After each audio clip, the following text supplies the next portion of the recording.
नमस्ते बच्चों, मैं रेखा गोपाल त्रिपाठी इतिहास के टीचर हूँ। आज कक्षा 12th के इतिहास के बारे में हम चर्चा करेंगे। रुक जा नन्ही से संबंधित जो पेपर तुम लोगों का होने वाला है उसमें तुम लोगों को क्या कठिनाइयाँ आती हैं उन सारे बिंदुओं पे हम चर्चा करेंगे। तो आज कक्षा 12th के पहले चैप्टर को मैं लेती हूँ, ईंट मनके और अस्थियाँ। ये हड़प्पा सभ्यता से संबंधित है, ये आप लोग जानते हैं। अब हड़प्पा सभ्यता जब तक प्रकाश में नहीं आई थी तब तक पूरी दुनिया ये मानती थी कि वैदिक सभ्यता सबसे पुरानी है, लेकिन हड़प्पा सभ्यता की खोज के बाद पूरी दुनिया को ये पता चला कि हड़प्पा सभ्यता सबसे प्राचीन सभ्यताओं में से है। अब हड़प्पा सभ्यता भी शुरू करने के पहले मैं थोड़ा सा आप लोगों को ईसवी सन और ईसा पूर्व सन के बारे में थोड़ा बताना चाहूँगी, क्योंकि ये बार बार ये वर्ड इतिहास में आते हैं और आप लोगों को एक कन्फ्यूजन रहता है कि ये क्या होते हैं। ईसवी सन और ईसा पूर्व को बहुत सारे बच्चे नहीं समझते हैं। तो ये 0 ईयर मानेंगे ईसा मसीह के सन को, कि ईसा मसीह का सन 0 ईयर में हुआ था। तो यहाँ से 100, 500, 1000 और ये अपना अभी क्या चल रहा है 2024। तो 2024 क्या लिखते हैं अपन, ईसवी।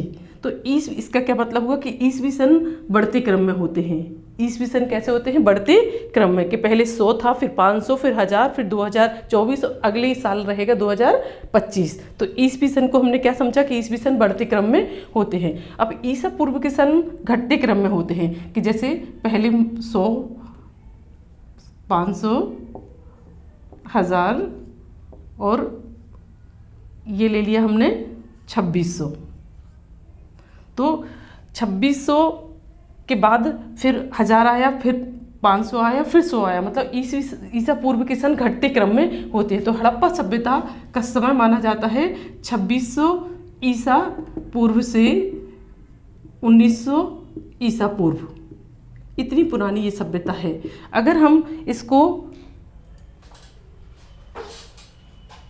कि आज से कितनी पुरानी सभ्यता है तो कैसे निकालेंगे, हड़प्पा सभ्यता आज से कितनी पुरानी है, तो 2600 में 2024 प्लस करेंगे तो ये कितने हो जाएंगे, 4, 2, 6, लगभग 4624 ईसा पूर्व पुरानी ये सभ्यता मानी जाती है।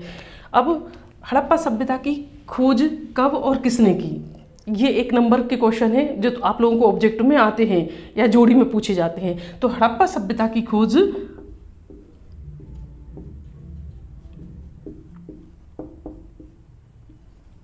हड़प्पा सभ्यता की खोज 1921 ईस्वी में दयाराम साहनी ने की। और हड़प्पा सभ्यता का ही एक और महत्वपूर्ण नगर है मोहनजोदड़ो। इसकी खोज 1922 ईस्वी में राखलदास बनर्जी ने की। राखलदास बनर्जी ने की। इन दोनों व्यक्तियों को, राखलदास बनर्जी और दयाराम साहनी को, इसका श्रेय जाता है हड़प्पा सभ्यता की खोज का। हड़प्पा सभ्यता की खोज होने से पूरी दुनिया को ये तो पता चला कि सबसे पुरानी सभ्यता है, लेकिन अभी और कौन कौन से ऐसे स्थल हैं जो हड़प्पा सभ्यता से संबंधित हैं। तो मोहनजोदड़ो और हड़प्पा तो हैं ही ये 2 बड़े नगर। इसके अलावा कालीबंगन जो कि राजस्थान में है,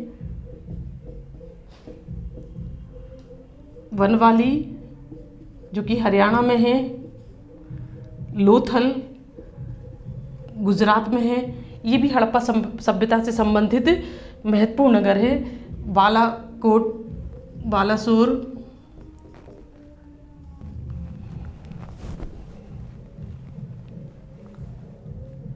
बागेश्वर, ये हड़प्पा सभ्यता के महत्वपूर्ण स्थल है। कहने का मतलब ये है कि जम्मू कश्मीर से लेके गुजरात तक पूरी पट्टी हड़प्पा, पूरे भारत में फैली हुई सभ्यता नहीं थी। अगर हम भारत के नक्शे में देखें तो ये पूरा जम्मू से लेके जम्मू में जम्मू यहाँ आता है ना अपना, जम्मू से लेके पूरा हरियाणा, पाकिस्तान, जो कि अभी बहुत सारा क्षेत्र पाकिस्तान में चला गया है, ये हड़प्पा यहाँ था। मोहनजोदड़ो, फिर यहाँ गुजरात आ जाता है तो लोथल यहाँ है गुजरात में। ये पूरा स्थल, ये पूरी पट्टी यहाँ से लेके यहाँ तक हड़प्पा सभ्यता की मानी जाती है।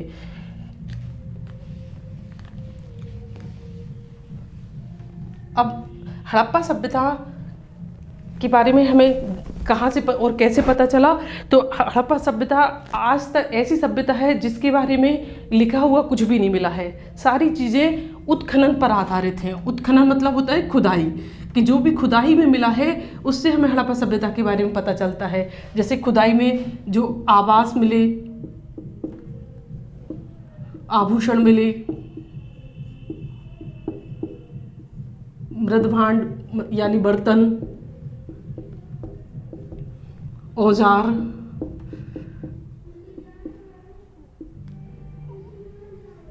और उपकरण, गृहस्थी के जो उपकरण, इनसे हमें इस सभ्यता के बारे में महत्वपूर्ण जानकारियाँ मिलती हैं, जो खुदाई में जो चीज़ें प्राप्त हुई हैं।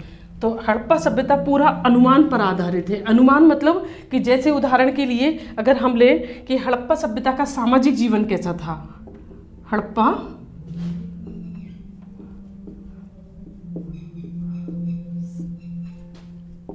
सामाजिक जीवन, सामाजिक जीवन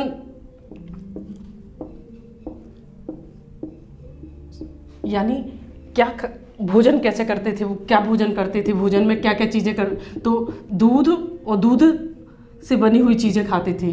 इसके बाद मांसाहारी भी थे, मछली, सुअर, इनका मांस भी खाते थे। दाल, मटर, गेहूँ, जौ इत्यादि चीज़ें वो लोग खाते थे। तो ये उनका भोजन था। सामाजिक जीवन में कौन कौन से पॉइंट आते हैं आप लोगों को ये ध्यान में रखना पड़ेगा। सबसे पहले भोजन, फिर रहन सहन। तो कैसे कपड़े पहनते थे, सूती और ऊनी, दोनों तरह के कपड़े पहनते थे। महिलाएं प्राय धोती पहनती थी और पुरुष कमर से नीचे धोती और दाएं कंधे से बाएं कंधे तक एक शॉल जैसा वस्त्र ओढ़ते थे और ऊनी और सूती वस्त्र पहने जाते थे।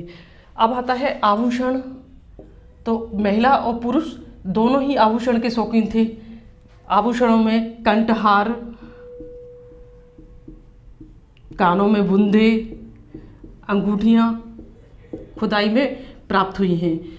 कमरबंद, जितने महिला और पुरुष दोनों ही आभूषण के शौकीन थे और दोनों ही आभूषण पहनते थे।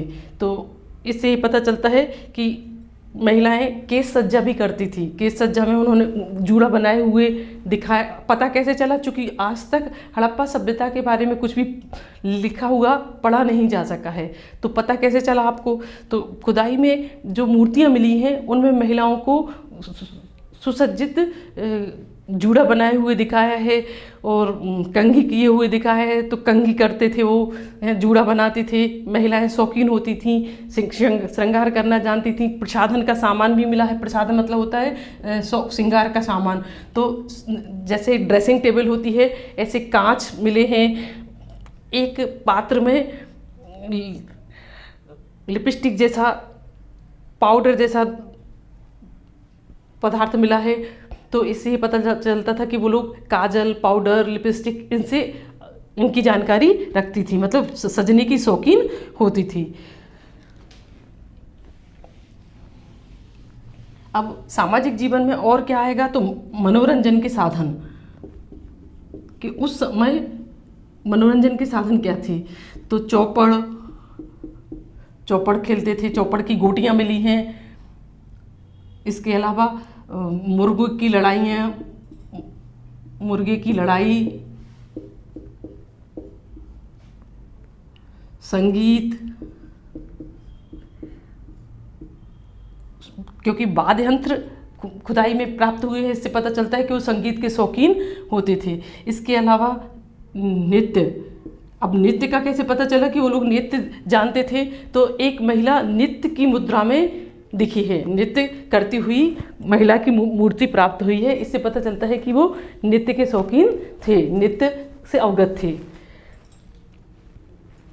तो ये सामाजिक जीवन हड़प्पा सभ्यता का।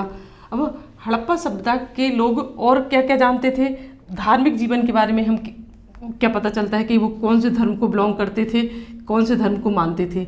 धार्मिक जीवन, तो उस समय खुदाई में ढेरों लिंग प्राप्त हुए हैं, मतलब शिवलिंग की पूजा होती थी। लिंग पूजा हड़प्पा के लोग करते थे क्योंकि ढेरों लिंग प्राप्त हुए हैं। दूसरा वृक्ष पूजा, वृक्ष पूजा में पीपल की पूजा, क्योंकि पीपल की बहुत सारी मुहरों पर चिन्ह मिले हैं, बहुत सारी मुहरें ऐसी मिली हैं जिस पर पीपल का चिन्ह है, तो पीपल को वो पवित्र वृक्ष मानते थे, तो वृक्ष पूजा भी उस समय होती थी। इसके अलावा मातृ देवी उनकी प्रमुख देवी थी। मातृ देवी की सैकड़ों की संख्या में मूर्तियाँ प्राप्त हुई हैं। मातृ देवी की पूजा वो लोग करते थे। और एक पशुपति, पशुपति एक मूर्ति मिली है जो 3 सींग है और सामने बाघ और हिरण और हाथी आसपास घूम रहे हैं, तो उस मूर्ति को पशुपति नाम दिया गया है। पशुपति मतलब शिव का ही एक, शिव की पूजा वो लोग करते थे। तो ये उस समय के धार्मिक जीवन से संबंधित ये जानकारियाँ, आज की तरह मंदिर नहीं होते थे लेकिन लिंग की पूजा होती थी, वृक्ष पूजा होती थी, मातृ देवी की सैकड़ों मूर्तियाँ मिली हैं, ये उनकी उस समय की मुख्य देवी थी, और पशुपति शिव की पूजा वो लोग करते थे। अब आता है अपना हड़प्पा जीवन से संबंधित कि हड़प्पा के लोग धार्मिक और सामाजिक जीवन के बाद जीविका के क्या साधन थे। जीविका के साधन कि हड़प्पा के लोग का आर्थिक जीवन कैसा था। पहला कृषि, सबसे ज़्यादा हड़प्पा सभ्यता के आर्थिक साधन या जीविका के साधन क्या थे। तो पहला कृषि, कृषि में किस किस चीज़ की खेती करते थे वो, गेहूँ, जौ, मटर, दाल इत्यादि। कहीं कहीं लोथल या गुजरात के आसपास चावल की खेती के भी साक्ष्य मिले हैं कि चावल की खेती भी उस समय होती थी क्योंकि चावल की भूसी प्राप्त हुई है। इसके अलावा और क्या थे जीविका के साधन, तो पशुपालन। पशुपालन में गाय, बैल, बकरी, कुत्ता, भैंस इत्यादि। इनमें भी जो कुबड़ वाला बैल है वो उनका प्रिय पशु था, उस समय उसको पूजा करते थे, ऐसा भी मुहरों से ज्ञात होता है। उस समय की जो खुदाई में मुहरें मिली है उनसे ज्ञात होता है कि कुबड़ वाले बैल की वो लोग पूजा करते थे। बैल को पवित्र माना जाता था, पवित्र पशु था हड़प्पा सभ्यता का। तीसरा है उद्योग धंधे।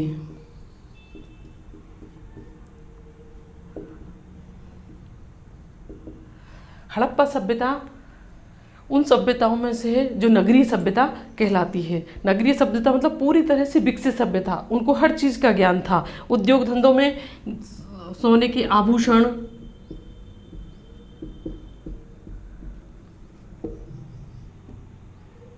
के आभूषण, बढ़ईगिरी, कुम्हारगिरी,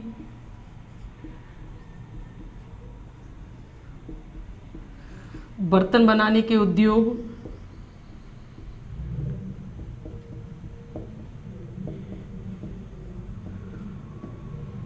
मन के बनाने,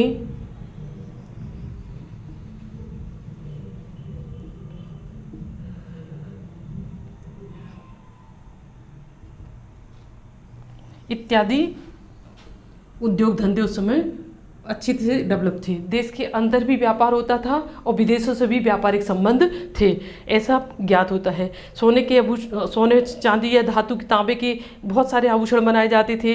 बढ़ईगिरी में लोग निपुण थे। कुम्हार मिट्टी के सुंदर सुंदर पात्र बनाते थे, उनमें सजावट करते थे, मतलब चित्रकला का भी उनको ज्ञान था।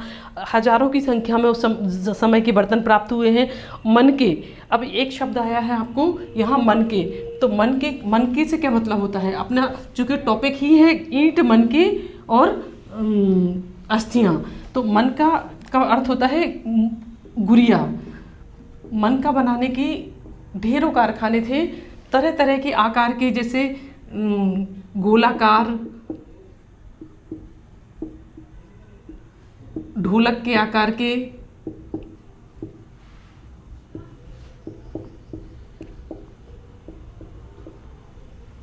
बेलन के आकार के मटके मन के बनाए जाते थे। अब मन के किस चीज़ के बनाए जाते थे ये भी महत्वपूर्ण है, 2 नंबर के प्रश्न में आता है कि मन की बनाने में प्रयुक्त सामग्री बताइए। तो पक्की मिट्टी,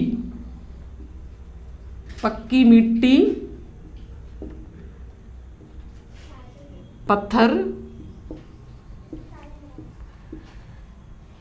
कार्निलियन,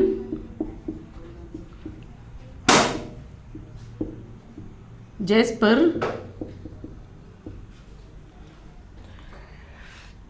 तांबा, सोना, लाजवर्द, एक नीले कलर की मणि होती थी, इनके मन के बनाए जाते थे इत्यादि। इन चीज़ों के स्फटिक के भी मन के बनते थे, स्फटिक से भी। तो मन की बनाने की भी, और एक और सेल खड़ी एक बहुत ही सॉफ्ट पत्थर होता था जिसका चूर्ण बना के उसको सांचे में ढाला जाता था मन के बनाने के लिए। तो सुंदर सुंदर मालाएं मनकों की वो लोग बनाते थे। ऐसी हज़ारों की संख्या में मालाएं प्राप्त हुई हैं, अलग अलग कलर में, धातु में, पत्थर में, मिट्टी में, सभी तरह की मनके का कारखाना उस समय बहुत ही डेवलप था, विकसित था। सेल खड़ी पत्थर के तो बहुत ही सुंदर मन के बनाए जाते थे, क्योंकि ये सॉफ्ट पत्थर होने के कारण पीस कर चूर्ण करके उसको सांचे में ढाल के आकृति दी जाती थी। तो ये मन का बनाने की विधि हो गई है। इसके बाद आता है एक और चीज़ आती है मन का बनाने में, फ्यांस। तो अब एक क्वेश्चन आता है बच्चों आपको कि फ्यांस क्या था। तो फ्यांस एक पदार्थ था जो बालू या रेत को पीसकर उसमें रंग मिलाते थे और चिपचिपा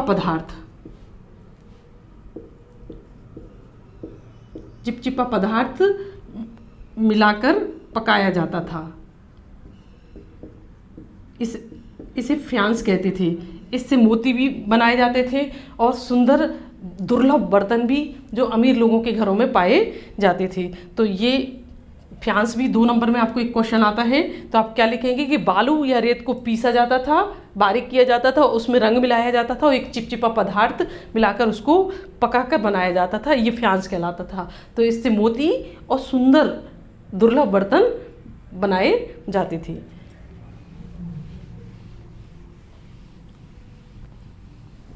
अब इसके बाद आता है अपना सामाजिक जीवन हो गया, अपना आर्थिक जीवन हो गया, धार्मिक जीवन हो गया। अब हड़प्पा का एक क्वेश्चन आता है, समाधान।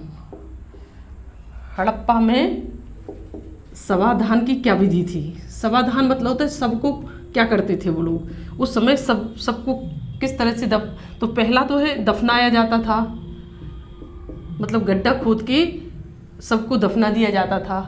दूसरा है जलाया जाता था, जलाकर हड्डियों को एक पात्र में इकट्ठा किया, हड्डियों को एक पात्र में इकट्ठा करके दफना दिया जाता था। मतलब सबको जला दिया जाता था, उसकी हड्डियों को इकट्ठा करके एक पात्र में रखकर गड़ा दिया जाता था गड्ढे में। और तीसरा है खुले मैदानों में पक्षियों को खाने के लिए सबको डाल दिया जाता था। खुले मैदानों में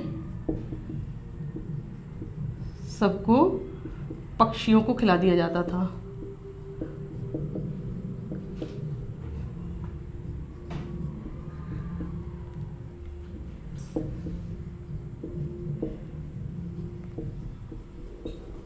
ये 3 विधियां थीं सवाधान की।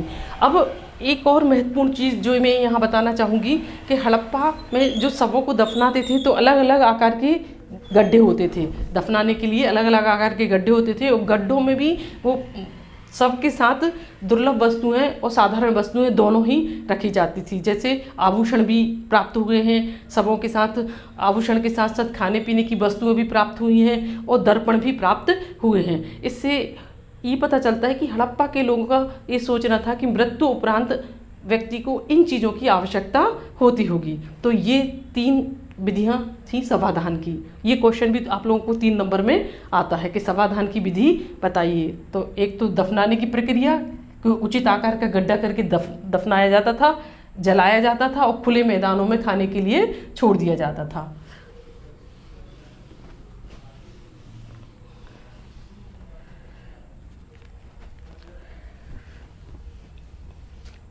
अब हड़प्पा की व्यापारिक स्थिति क्या थी?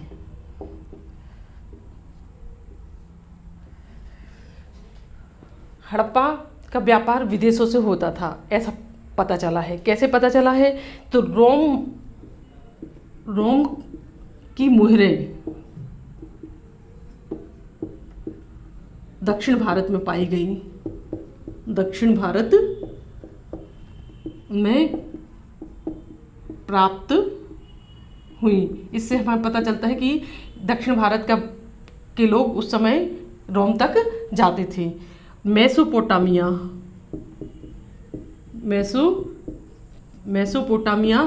जो कि आज का इराक कहलाता है, यहाँ से भी हड़प्पा सभ्यता के व्यापारिक संबंध थे। क्योंकि मेसोपोटामिया के ग्रंथों में एक मेलुहा शब्द आया है। ये मेलुहा ही हड़प्पा सभ्यता है का शब्द है। इसके बाद अफगानिस्तान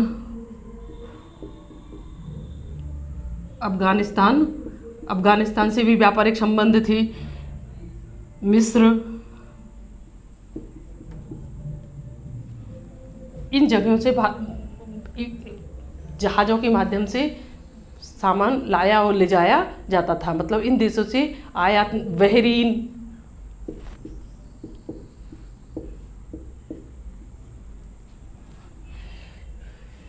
अफगानिस्तान का एक जगह है सुरत भुई, जहाँ से भारी मात्रा में कीमती पत्थर मंगाया जाता था। और देश के अंदर भी जिन कच्चे माल की आवश्यकताएं होती थी तो देश के अंदर से भी एक जगह से दूसरी जगह सामान जाता था। जैसे राजस्थान का खेतड़ी, यहाँ से तावा मंगाया जाता था वस्तुएं बनाने के लिए।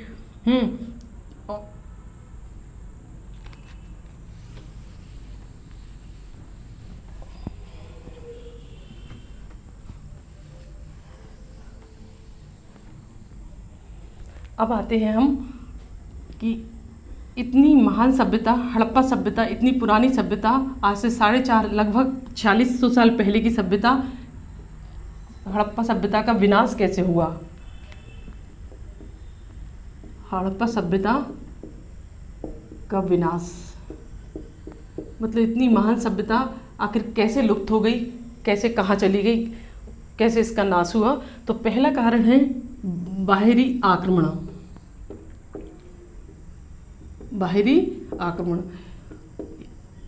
पुरातत्वविदों का अनुमान है, ये लिखा हुआ नहीं मिला है, पुरातत्वविदों का अनुमान है उत्खनन में कई जगह गलियों में सीधी बहुत सारी लाशें प्राप्त हुई हैं, ढांचे प्राप्त हुए हैं। तो इससे ऐसा अनुमान लगाया है इतिहासकारों ने कि अचानक किसी ने आक्रमण किया होगा, अचानक किसी ने आक्रमण किया किसी दुर्दांत बर्बर जाति ने आक्रमण किया और सारे लोग एक साथ मारे गए। क्यों? क्योंकि हड़प्पा के लोग जो थे शांति प्रिय लोग थे। उनके घरों में, उनके आवासों में कहीं भी हमें ऐसे अस्त्र शस्त्र प्राप्त नहीं हुए जो लड़ाई में या युद्ध में उपयोग किए जाते थे। तो इससे ये पता चलता है कि वो लोग शांति प्रिय थे और अचानक किसी ने आक्रमण किया और इस सभ्यता के सारे लोग एक साथ मारे गए। तो बाहरी आक्रमण एक कारण है इस सभ्यता के नाश का। दूसरा है बाढ़। अब बाढ़ आई थी उस समय या नहीं आई थी, ये कैसे पता चला? तो खुदाई में, हड़प्पा सभ्यता की खुदाई में मिट्टी के 7 स्तर प्राप्त हुए हैं। 7 स्तर प्राप्त हुए हैं। इससे पता चलता है कि 7 बार वो नगर बसे हैं और 7 बार मिटे हैं। तो सिंधु नदी चूंकि विशाल नदी थी और नगर के करीब से होकर गुजरती थी, तो अचानक बाढ़ आने के कारण पूरी सभ्यता खत्म हो जाती थी और फिर दोबारा से बस जाती थी। एक ये अनुमान है इतिहासकारों का। दूसरा, सिंधु नदी की रेत 21 मीटर की ऊंचाई पर प्राप्त हुई है। तो ये 2 साक्ष्य ऐसे हैं जो ये बताते हैं कि बाढ़ के कारण इस सभ्यता का नाश हुआ। तीसरा कारण है जलवायु परिवर्तन। जलवायु परिवर्तन, तो जलवायु परिवर्तन मतलब अत्यधिक गर्मी, जो कि 45 से 50 डिग्री तक टेम्परेचर सहन होता है, लेकिन उससे ज़्यादा नहीं होता है। तो अचानक बहुत ज़्यादा गर्मी या बहुत ज़्यादा सूखा पड़ने के कारण इस सभ्यता का नाश हुआ। और चौथा है भूकंप, कि भूकंप जैसी आपदा, चूँकि हम भी अभी 2-3 साल पहले देख चुके हैं कोरोना जैसी आपदा में कितने लाखों लोग मारे गए। तो ऐसी भूकंप आपदाएं जब आती हैं तो पूरी सभ्यताओं का नाश हो जाता है। तो भूकंप जैसी कोई आपदा के कारण ये पूरी सभ्यता लुप्त हो गई। क्योंकि सिंधु सभ्यता या हड़प्पा सभ्यता एक ही है, अलग अलग नहीं है, इसको अलग अलग में ना लें। हड़प्पा सभ्यता, सिंधु सभ्यता एक ही को कहते हैं। तो इस सभ्यता के नाश के ये 4 कारण महत्वपूर्ण है। बाहरी आक्रमण, जैसा कि हमने बताया कि किसी ने अचानक अटैक किया और ये सभ्यता के सारे लोग एक साथ मारे गए, क्योंकि शांति प्रिय थे, वो सामना नहीं कर पाए। और साक्ष्य क्या है, प्रूफ क्या है? तो गलियों में, आंगनों में ऐसे ढांचे मिले हैं जिससे पता चलता है कि अचानक किसी ने अटैक करके इनको मार डाला। दूसरा बाढ़, तो बाढ़ का साक्ष्य क्या है कि खुदाई में मिट्टी के 7 स्तर मिले हैं, मतलब 7 बार वो नगर बसा है और 7 बार मिटा है। और दूसरा जो सिंधु नदी की रेत 21 मीटर की ऊंचाई पर प्राप्त हुई है। और जलवायु परिवर्तन, कि अचानक इतना सूखा पड़ा कि अनाज पैदा नहीं हुआ, या अचानक इतनी गर्मी पड़, बारिश ज़्यादा हुई जिसके कारण जलवायु परिवर्तन को वो लोग सहन नहीं कर पाए, इसके कारण सभ्यता का नाश हुआ। और चौथा भूकंप, कि भूकंप जैसी आपदाएं जब आती हैं तो पूरी सभ्यताएं लुप्त हो जाती हैं। तो ये 4 महत्वपूर्ण कारण हैं जो इस सभ्यता के नाश के हैं। अब एक हम महत्वपूर्ण क्वेश्चन लेंगे यहाँ कि हड़प्पा सभ्यता की नगर योजना, ये क्वेश्चन अक्सर बच्चों आपको आता है। हड़प्पा सभ्यता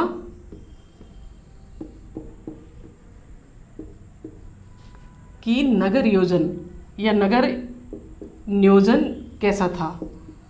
नगर नियोजन कैसा था? तो सबसे इसको 2 नंबर में भी आता है, कभी 3 नंबर या 4 नंबर में भी। तो कितना नंबर में आया है उस हिसाब से आप अपने पॉइंट लिखेंगे, कितना बड़ा लिख करके लिखना है या छोटा। सबसे पहले सड़कें। मोहनजोदड़ो एक ऐसा नगर प्राप्त हुआ है जो 5 किलोमीटर के दायरे में फैला हुआ था, 5 किलोमीटर चारों तरफ।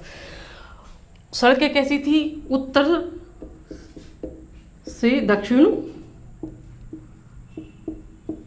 और पूर्व से पश्चिम, पूर्व से पश्चिम, मतलब एक दूसरे को समकोण पर काटती हुई। ये 90 डिग्री, उत्तर से पूर्व और पूर्व से पश्चिम 90 डिग्री। तो उस समय के लोगों ने पूरा नगर नियोजन व्यवस्थित ढंग से किया था, जैसे आज के इंजीनियर या वास्तुविद करते हैं। इसका वास्तु उस समय ऐसे इंजीनियर रहे हैं जिन्होंने पूरे नगर को एक योजना के अंतर्गत बनाया था। तो सड़कें समकोण पर काटती थी। दूसरा, नालियाँ, जो कि उस हड़प्पा सभ्यता की महत्वपूर्ण विशेषता है कि नालियाँ 1 फीट गहरी और 9 इंच चौड़ी और ढकी हुई होती थी। मतलब साफ सफाई का उन्होंने इतना बढ़िया प्रबंध किया था कि नालियाँ पूरी तरह से ढकी हुई होती थी और नालियों को घर किचन से और बाथरूम से, मतलब घर का पानी जो किचन का पानी है वो सड़क की नाली से तक जाता था, बाथरूम का पानी है जो स्नान घर का पानी है वो बाथरूम तक वो पतली नाली के माध्यम से सड़क की नाली तक जाता था। तो पहले नालियाँ बनाई गई थी, उसके बाद आवास बनाए गए। उन्होंने सफाई का इतना सुंदर प्रबंध किया होता, साफ सफाई पर उन्होंने विशेष ध्यान दिया था। जगह जगह सड़कों के किनारे कूड़ेदान रखे रहते थे, जो इस बात का प्रतीक है कि वहाँ नगर निगम जैसी कोई व्यवस्था उन्होंने डेवलप की थी। तीसरा होता है आवास। तो आवास पक्की ईंटों के बने थे। आज भी हम अपने गांव में देखते हैं कि कच्ची घर मिट्टी के बने होते हैं, और उस समय 4600 साल पहले उनको पक्की ईंटों का ज्ञान था कि पक्की ईंटों के उन्होंने घर बनाए हुए थे।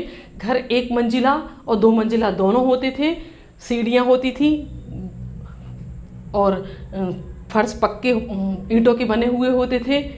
तो और घरों का आकार जो होता था वो भी बड़ा व्यवस्थित था। घरों को, आवासों को कैसे बनाया जाता था कि अंदर एक आंगन रखा जाता था ताकि बाहर के लोग अंदर ना झांक सकें, और बाहर के कमरे में कुआं होता था। प्रत्येक घर में छोटे छोटे कुएं पाए गए, तो कोई भी राहगीर बाहर ही पानी पीकर वहीं से चला जाए, और मेन गेट से अंदर तक का नहीं देख सकते थे आप। ऐसी व्यवस्था वो लोग, मतलब प्राइवेसी का इतना ध्यान रखते थे। साथ साथ दीवारों के ऊपर रोशनदान होते थे ताकि रोशनी और हवा घर के अंदर तक पहुंच सके। और जो आंगन बनाते थे वो क्यों बनाए जाते थे कि गर्मियों के दिनों में सब्जी भाजी काटने का या कटाई बुनाई का काम वहाँ वो आसानी से कर सकें उन आंगनों में, और बाहर के लोग अंदर तक देख भी ना सकें। तो आवासों की बहुत सुंदर व्यवस्था प्लानिंग करके पूरा घर बनाया जाता था। ऐसे ही प्लानिंग करके पूरा नगर उन्होंने बसाए थे।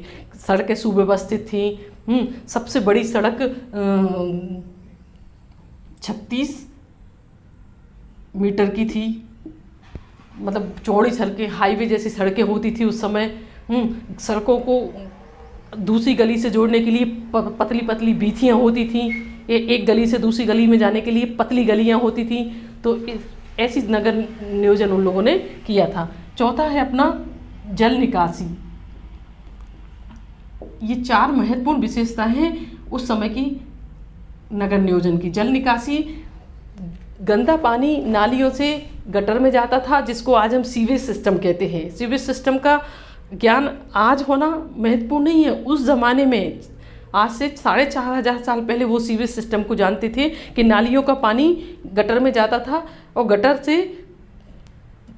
में कचरा रुक जाता था और पानी बह के चला जाता था, और वो पानी शहर के बाहर नालों के द्वारा निकाल दिया जाता था। तो गटर सिस्टम का ज्ञान होना बहुत बड़ी बात है। उस ज़माने के लोगों ने, इतने अच्छे इंजीनियर थे, इतने विद्वान थे वो, कि नालियों को ढकी हुई बनाना, आवासों में रोशनी हवा अंदर तक पहुंच सके, इसका ज्ञान। हर आवास में किचन होती थी, स्नान घर होते थे। और इसके बाद जल निकासी, कि गंदा पानी, हर घर का गंदा पानी नाली में जाता था, नाली से गटर में, और गटर के बाहर नालों के द्वारा शहर के बाहर निकाल दिया जाता था। तो ये हड़प्पा सभ्यता का नगर नियोजन था। मोहनजोदड़ो की एक और ख़ास चीज़ मैं आपको यहाँ बताऊँगी।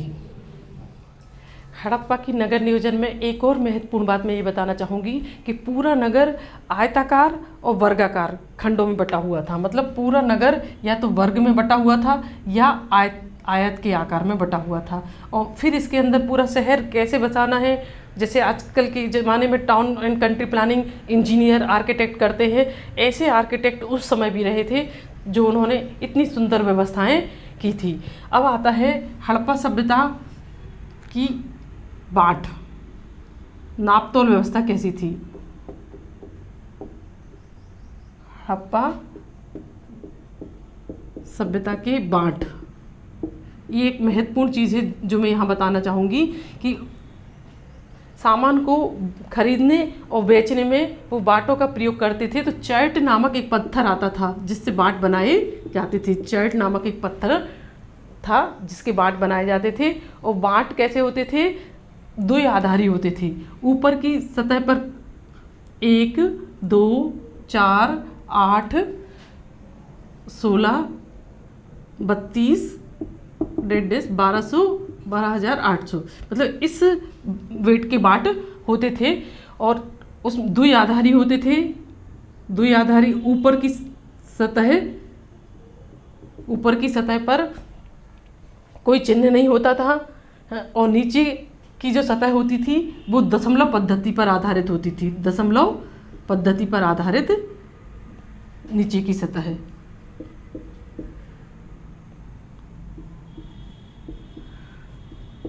तो द्विआधारी बाट सिस्टम था।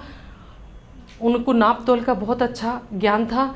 छोटे से छोटी चीज़ें, धातु की चीज़ों को बिल्कुल सूक्ष्म पद्धति के बाँटों से नापना, और नापने के बाद वो जब व्यापार करते थे तो दूसरी जगह जो भेजते थे बाट चीज़ों को, जहाज़ों के माध्यम से, नावों के माध्यम से, तो उन बोरों में वो मुहरों का प्रयोग करते थे।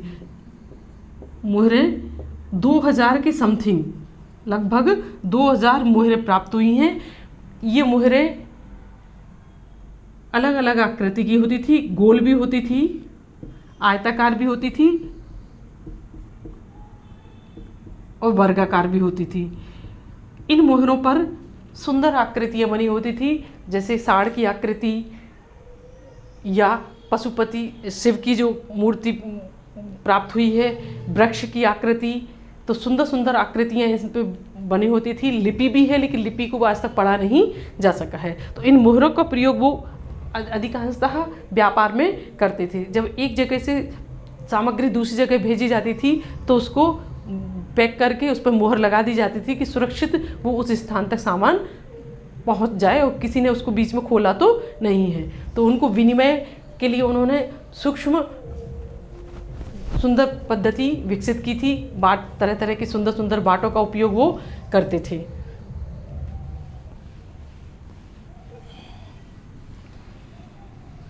अब हम हड़प्पा सभ्यता की दो और चीज़ें जो यहाँ कभी कभी इस पे 2 या 3 नंबर का क्वेश्चन आता है कि मोहनजोदड़ो में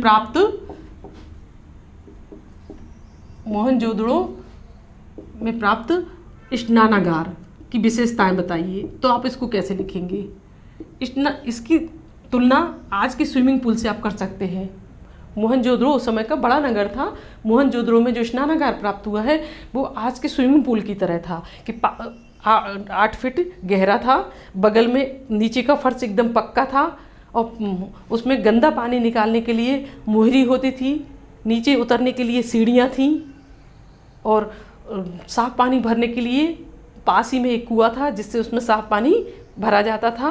और इतिहासकारों का अनुमान ये है कि इसका उपयोग वो धार्मिक अनुष्ठानों के समय करते थे। और पास में ही, स्नानागार के पास में ही छोटे छोटे स्नान घर बने हुए थे, संभवतः वस्त्र बदलने के लिए बने होंगे। तो ये स्नानागार उस समय की एक अनूठी चीज़ है जो मोहनजोदड़ो में प्राप्त हुई है। और फर्श पूरा पक्का था, सीढ़ियाँ उतरने के लिए थी, गंदा पानी निकालने के लिए मुहरी बनाई हुई थी, साफ पानी भरने के लिए कुआं। तो हम इसकी तुलना आज के स्विमिंग पूल की तरह कर सकते हैं। इसके बाद एक और महत्वपूर्ण चीज़ है, हड़प्पा में प्राप्त अन्नागार।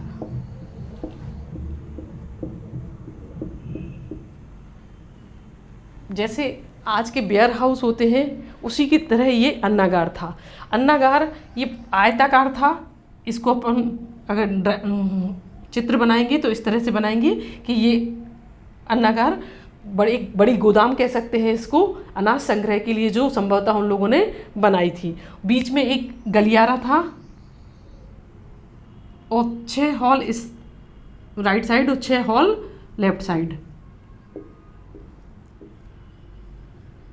ये रावी नदी के तट पर था।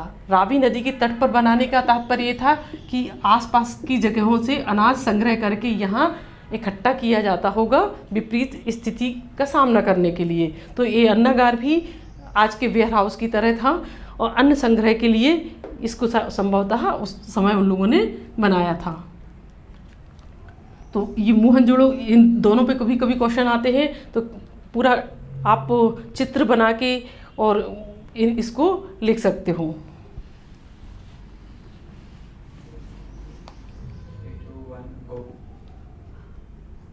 अलेक्जेंडर कर्निघम, एक कभी कभी क्वेश्चन आता है कि अलेक्जेंडर कर्निघम कौन थे, 2 नंबर में पूछ लिया जाता है। तो अलेक्जेंडर कर्निघम पुरातत्व जगत के जनक माने जाते हैं, पुरातत्व के जनक। इन्होंने, जनक मतलब पिता, पुरातत्व, भारत में पुरातत्व विभाग की स्थापना 1872 में इन्हीं के प्रयासों से हुई थी, कि उन्होंने अंग्रेजों को कन्वेंस किया कि भारत में पुरातत्व विभाग होना चाहिए, जो पुरानी चीज़ों का रिपेयरिंग या उनको ज्यों की त्यों अवस्था में रखने के लिए कार्य करे। तो अलेक्जेंडर कर्निघम वो व्यक्ति थे तो वो अंग्रेज अफसर, लेकिन भारत के पुरातत्व के क्षेत्र में उन्होंने उल्लेखनीय कार्य किए हैं। और भारत में वो पुरातत्व विभाग के पहले डायरेक्टर जनरल भी थे, पहले डायरेक्टर जनरल रहे हैं। दूसरा नाम आता है जॉन मार्शल का। जॉन मार्शल भी अंग्रेज अधिकारी थे और इन्होंने भी पुरातत्व के क्षेत्र में उल्लेखनीय कार्य किया है। आगे चलकर ये भी जनरल डायरेक्टर रहे हैं। 1924 में सबसे पहले इन्होंने हड़प्पा सभ्यता की घोषणा की थी कि एक महान सभ्यता की खोज कर ली गई है। तो ये दोनों व्यक्तियों का नाम भी अंग्रेज अधिकारी होने के बाद भी हमारे हड़प्पा सभ्यता से क्यों जुड़ा हुआ है, क्योंकि ये पुरातत्व के जनक थे कर्निघम, और जॉन मार्शल ने हड़प्पा सभ्यता की खोज की घोषणा सबसे पहले की थी।